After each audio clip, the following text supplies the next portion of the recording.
안녕하세요. 오늘의 문법 수업을 시작하겠습니다. 자, 오늘은 지난 시간에 이어서 축약과 탈락에 대해서 공부해 보도록 하겠습니다. 자, 우리가 지난 시간까지는 교체와 첨가에 대해서 살펴봤는데요. 이번 시간부터는 나머지 음운 변동인 축약과 탈락에 대해서 공부해 보도록 하겠습니다.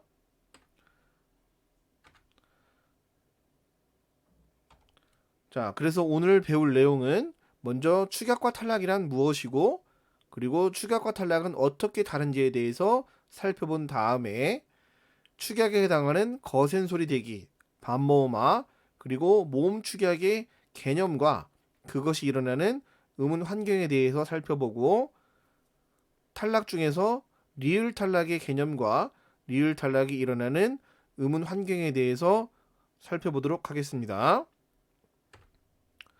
자, 먼저 우리가 축약과 탈락의 개념과 그리고 두 개를 구분하는 방법에 대해서 먼저 공부를 할 텐데요. 우리가 앞에서 배웠던 것을 잠깐만 떠올려 보도록 하겠습니다. 자, 우리가 앞에서 음운 변동을 분류하는 기준은 뭐라고 그랬죠? 바로 음운의 개수의 변화라고 그랬죠? 그래서 음운의 개수 변화에 따라서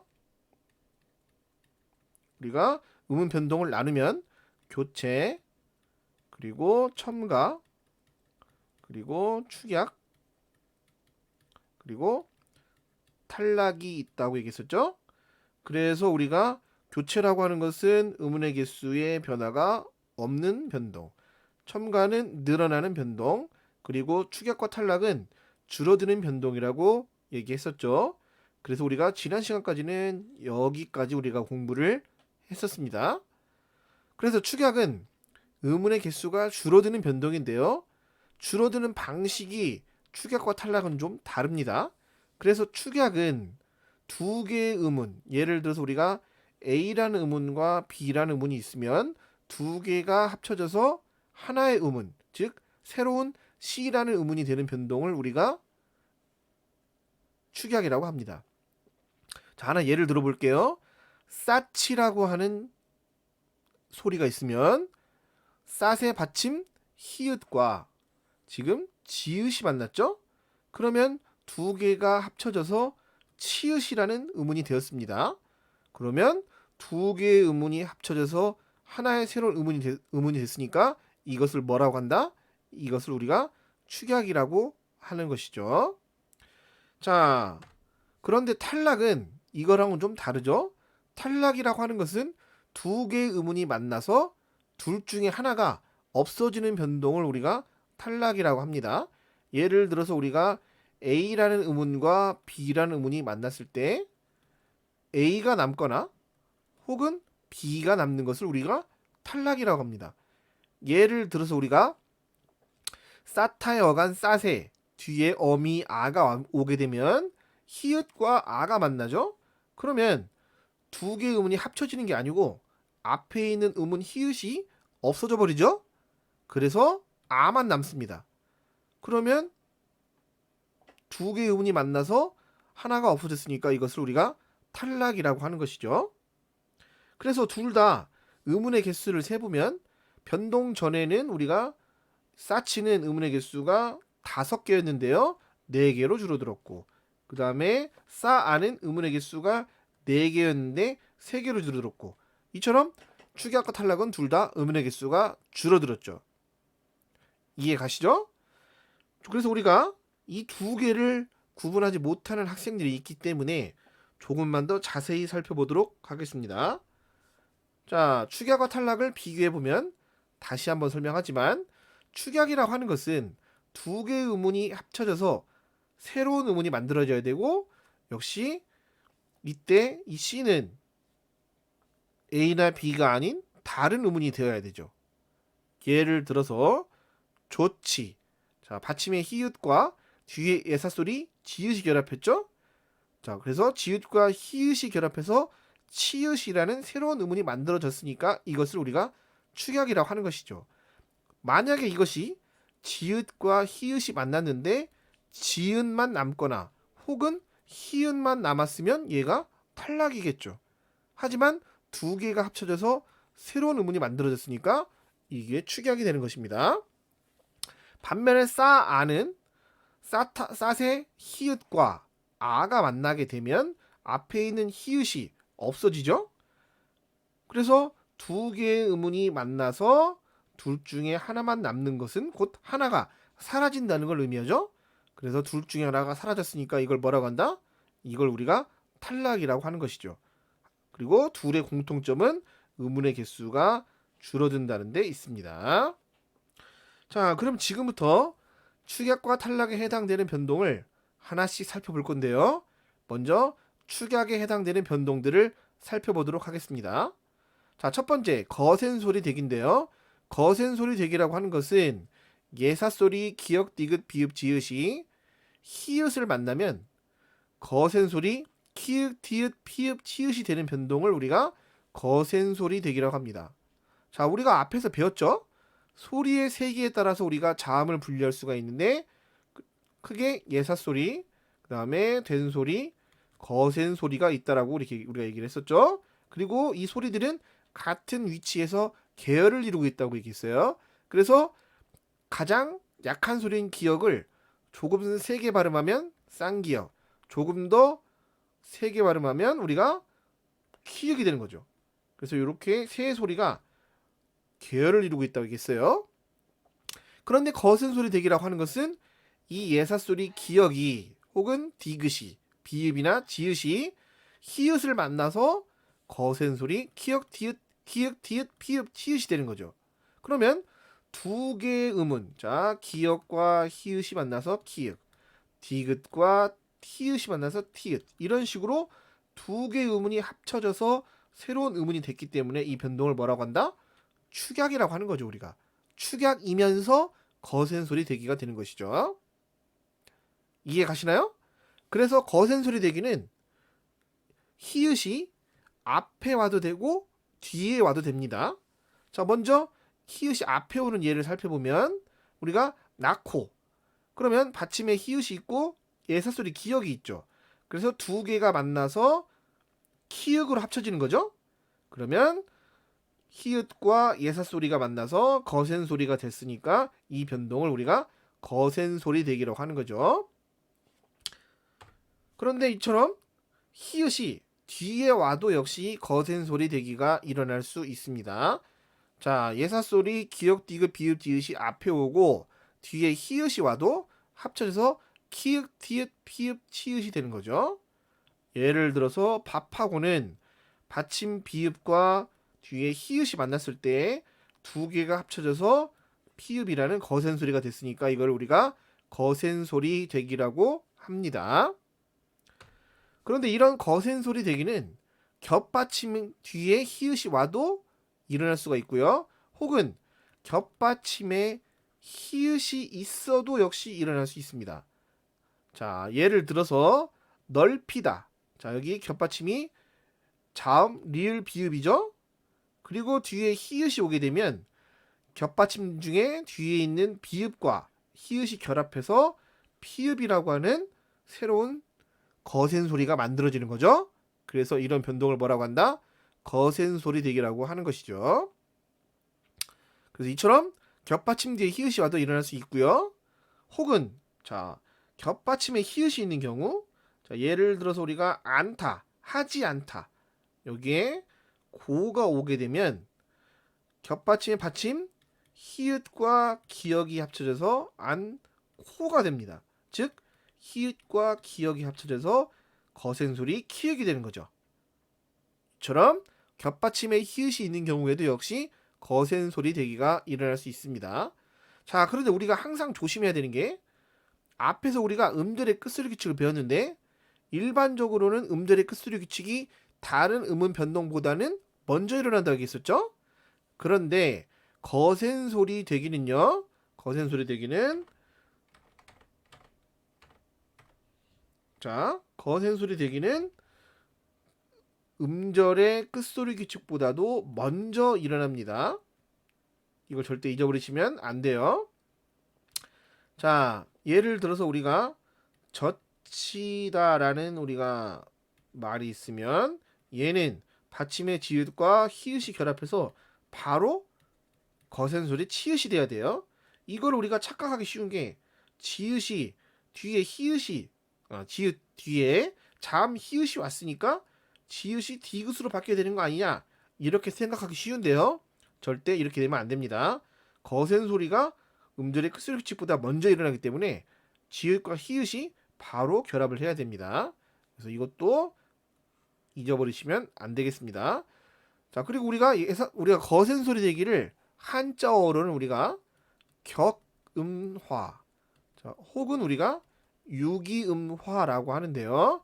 여기서 격음과 유기음은 둘 다 거센 소리를 가리키는 한자어이니까요. 뭐 같이 참고적으로 알아두시면 되겠습니다. 그래서 우리가 거센 소리 대기, 격음화 혹은 유기음화 우리가 이렇게 얘기를 합니다. 자, 여기까지 우리가 거센 소리 대기를 살펴봤고요. 다음으로 반모음화를 살펴보겠습니다.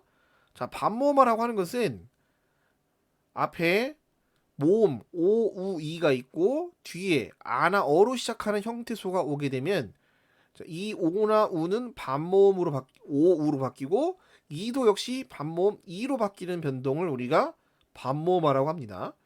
그리고 반모음화가 일어난 다음에는 이 반모음과 뒤에 있는 단모음이 결합을 해서 이중모음이 돼버립니다. 그럼 이중모음이 되게 되면은 음절이 줄어들게 돼 있어요. 자, 예를 들어 보겠습니다. 보다라는 동사에 아라라는 어미가 왔습니다. 그러면 보의 어간의 오와 뒤에 아라의 아가 만나게 되죠. 그러면 앞에 있는 어간의 오가 반모음 오로 바뀌는 거죠. 즉 단모음이 반모음으로 바뀌죠. 그래서 이 변동을 뭐라고 한다? 반모음화라고 하는 거죠. 단모음이 반모음으로 바뀌었으니까요. 그리고 나서 이 반모음과 뒤에 있는 단모음이 합쳐져서 우리가 와라고 하는 이중모음이 됩니다. 자, 이 변동을 뭐라고 한다? 이 변동을 우리가 반모음화라고 하고 이전부터 우리가 이전 교육과정에서는 우리가 이것을 우리가 축약으로 우리가 분류를 했습니다. 자, 하나 더 예를 들어볼게요. 자, 그리다의 어가 왔습니다. 그러면 리에서 이와 뒤에 있는 단모음 어가 만나게 되면 이가 반모음 이로 바뀌죠. 그러면 우리가 단모음이 반모음으로 바뀌었으니까 이 변동을 뭐라고 한다? 반모음화라고 한다는 얘기죠. 그리고 두 개의 모음이 결합해서 여라고 하는 이중모음이 만들어집니다. 자, 이 변동을 뭐라고 한다? 반모음화라고 하고 기존에는 우리가 이 변동을 축약으로 우리가 분류했었습니다. 자, 그런데 지금 우리가 배우고 있는 교육과정에서는 즉 1학년 국어와 2학년 언어와 매체에서는 반모음화에 대한 설명이 지금 빠져 있습니다. 즉 반모음화 자체에 대해서 지금 언급을 하지 않고 있는데요. 그렇다고 하더라도 충분히 시험 문제에는 출제가 될 수 있기 때문에 우리가 이 변동을 기본적으로 알고 있어야 됩니다. 그런데 반모음화는 우리가 헷갈리기가 쉽습니다. 자, 뭘로 헷갈리기가 쉽냐? 우리가 앞에서 음운 변동을 분류할 때 음운의 개수에 따라 분류한다고 얘기했었죠? 그런데 이 반모음화는 음운의 개수를 가지고 따지면 축약이 아닌 교체가 돼야 됩니다. 그래서 문제가 되는 거죠. 자, 예를 들어서 우리가 비우다에 자, 어가 왔습니다. 그러면 비우어는 음운이 비읍 이우어니까 음운의 개수가 4개죠. 자, 그런데 음운의 변동이 일어난 후에 비워가 되면 역시 음운의 개수가 비읍 이 반모음 어로 4개가 됩니다. 단지 여기서 우가 반모음 우로 바뀌었다는 것밖에 차이가 없죠? 그러면 반모음화는 음운의 개수를 기준으로 했을 때는 뭐가 된다? 교체가 되어야 됩니다.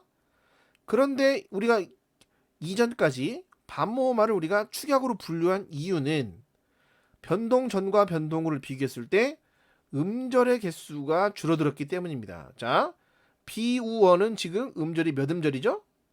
한 글자가 한 음절이니까 3음절이겠죠? 자, 그런데 변동이 일어난 후에는 반모음과 단모음이 두 개가 결합해서 음절이 하나가 되죠. 왜냐하면 반모음은 혼자서는 음절을 이룰 수가 없으니까요. 그래서 음절의 개수가 2개가 되는 거죠. 즉 음절의 개수가 3개에서 2개로 줄어들었기 때문에 우리가 이 변동을 축약으로 봐왔던 거죠. 자, 그래서 그럼 이거 시험 문제에서는 어떻게 출제가 되냐? 음운의 개수를 기준으로 물어보냐 혹은 음절의 개수를 기준으로 보냐에 따라서 맞춰서 푸시면 됩니다. 그런데 현재로서는 교체로 보는 게 더 지금 우세한 상황이죠. 그래서 여러분들 만약에 이게 시험에 나온다고 하면 뭐를 기준으로 물어보냐에 따라서 우리가 하시면 됩니다. 만약에 음운의 개수를 기준으로 했을 때 이 변동이 뭐냐라고 물어보면 교체라고 하시면 되고요.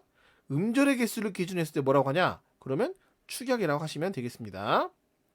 자, 그래서 우리가 이 부분을 확실하게 알고 넘어가야 여러분들이 헷갈리지 않으니까 잘 기억해 두셔야겠습니다. 자, 그리고 반모음하는 필수적인 변동은 아닙니다. 일어날 수도 있고 안 일어날 수도 있지만 결론적으로 표준 발음으로 인정하고 있으니까 이 변동을 우리가 표준 발음으로 알고 있어야 됩니다. 다만 어간이 모음인 경우에는 이 변동이 필수적으로 일어납니다. 자, 무슨 얘기냐? 그리다 뒤에 어가 왔을 때 이것을 그리어로 발음하는 것도 허용해주고 그려로 발음하는 것도 허용해준다 이런 얘기입니다. 마찬가지로 보다 뒤에 아라가 오면 보아라도 발음을 허용해주고 바라도 역시 허용해준다 그 얘기예요. 하지만 오아라, 오다의 경우는 어간이 모음이기 때문에 뒤에 모음으로 시작하는 어미가 왔을 때 아나 어로 시작하는 어미가 왔을 때 오아라는 안 된다는 얘기죠. 오아라는 안 되고 와라만 가능하다 그 얘기입니다. 자, 여기까지 반모음화를 살펴봤고요. 그 외에도 우리가 모음 축약으로 우리가 볼 수 있는 예들이 있는데요. 이 예는 2개의 단모음이 합쳐져서 하나의 단모음이 되는 변동이 있습니다. 하지만 이 변동은 현대국어에서는 거의 일어나지 않기 때문에 시험에는 거의 출제가 되지 않는 변동이라는 거. 그래서 참고적으로만 알아두시면 되겠습니다. 예를 들어서 우리가 명사 사이가 있는데요. 이게 줄어들어서 새가 되는 변동이 있습니다. 자, 예를 들어서 우리가 어느새라고 하는 우리가 단어를 아시죠? 자, 이게 지금 합성어인데요. 어느라고 하는 어근과 새라는 어근이 합쳐졌는데 이 새가 뭐다? 이 새가 바로 사이가 줄어든 말입니다. 혹은 우리가 틈새 시장할 때 틈새도 역시 틈과 새가 합쳐진 건데 이것도 역시 사이가 줄어든 거죠. 그럼 우리가 사이가 뭘로 줄어들었다? 새로 줄어들죠. 그럼 이때 사이는 단모음 아와 단모음 이가 결합을 했어요. 그래서 새로운 단모음인 에가 만들어졌죠. 그러면 2개의 음운이 합쳐져서 새로운 음운이 만들어졌으니까 이것이 바로 모음 축약이 되는 것이죠. 자, 그렇다고 해서 이 변동이 항상 일어나냐? 그건 아니라는 거죠. 이미 과거에 일어났던 것들이 흔적만 남아있다라고 보는 게 가장 정확합니다.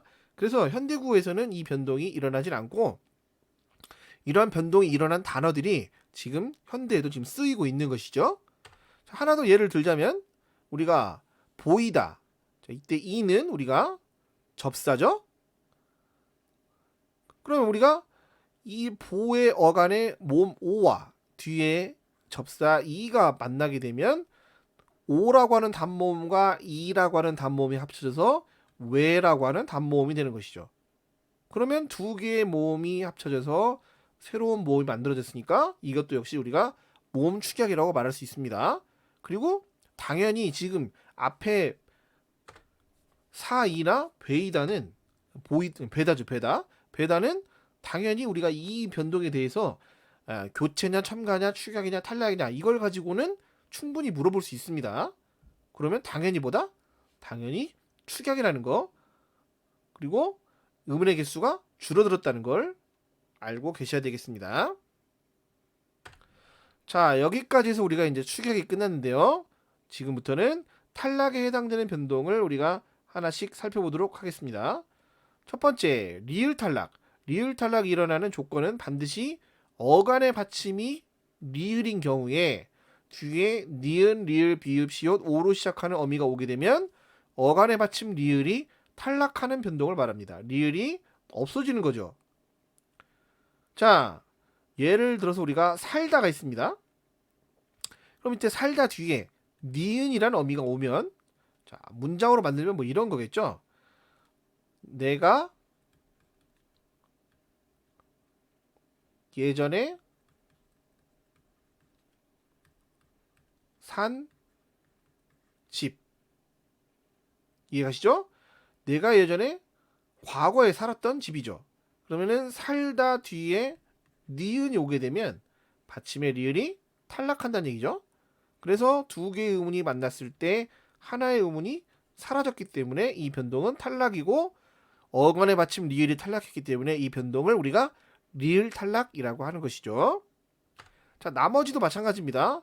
여기서는 관형, 사형, 전성어미 리을이 왔을 때 어간의 받침의 리을이 탈락하는 것이죠. 근데 우리가 헷갈리기 쉬운 게 두 개가 만났을 때,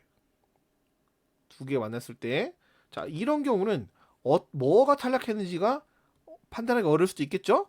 하지만 일반적으로 우리 국어에서는 어미가 없는 경우는 없기 때문에 어간이 탈락했다고 어미가 탈락했다고 보기보다는 어간이 탈락했다고 보는 게 합리적이기 때문에 어간의 받침 리을이 탈락했다고 보는 것이죠. 그다음 우리가 비읍니다. 뭘로 시작했죠? 비읍으로 시작했죠. 이때 비읍니다는 우리가 뭐뭐 습니다하고 똑같은 어미입니다. 자, 이렇게 비읍으로 시작한 어미가 왔을 때 어간의 받침 리을이 없어졌기 때문에 역시 우리가 리을 탈락이 되겠고요. 이렇게 선어말 어미 시가 왔을 때 받침 리을이 탈락하는 거죠. 다음 이때 오는 우리가 시인 중에 이상이죠. 이상의 시 오감도 중에 이런 구절이 있습니다. 13인의 아해가 도로를 질주하오. 보이시죠? 이때 오가 바로 이 오입니다. 즉 상대를 높여주는 종결음이죠. 이렇게 종결음이 오가 왔을 때 어간의 받침 리을이 어떻게 된다? 탈락한다, 이런 얘기죠. 그래서 니은, 리을, 비읍, 시옷, 오가 왔을 때 공통적으로 어간의 받침 리을이 탈락하는데 이 변동을 우리가 리을 탈락이라고 합니다. 자, 여기까지 해서 우리가 이번 시간에 배워야 될 내용을 다 배웠는데요. 지금까지 배운 것을 간단하게 복습해보고 마무리하겠습니다. 먼저 우리가 축약과 탈락에 대해서 공부했는데요.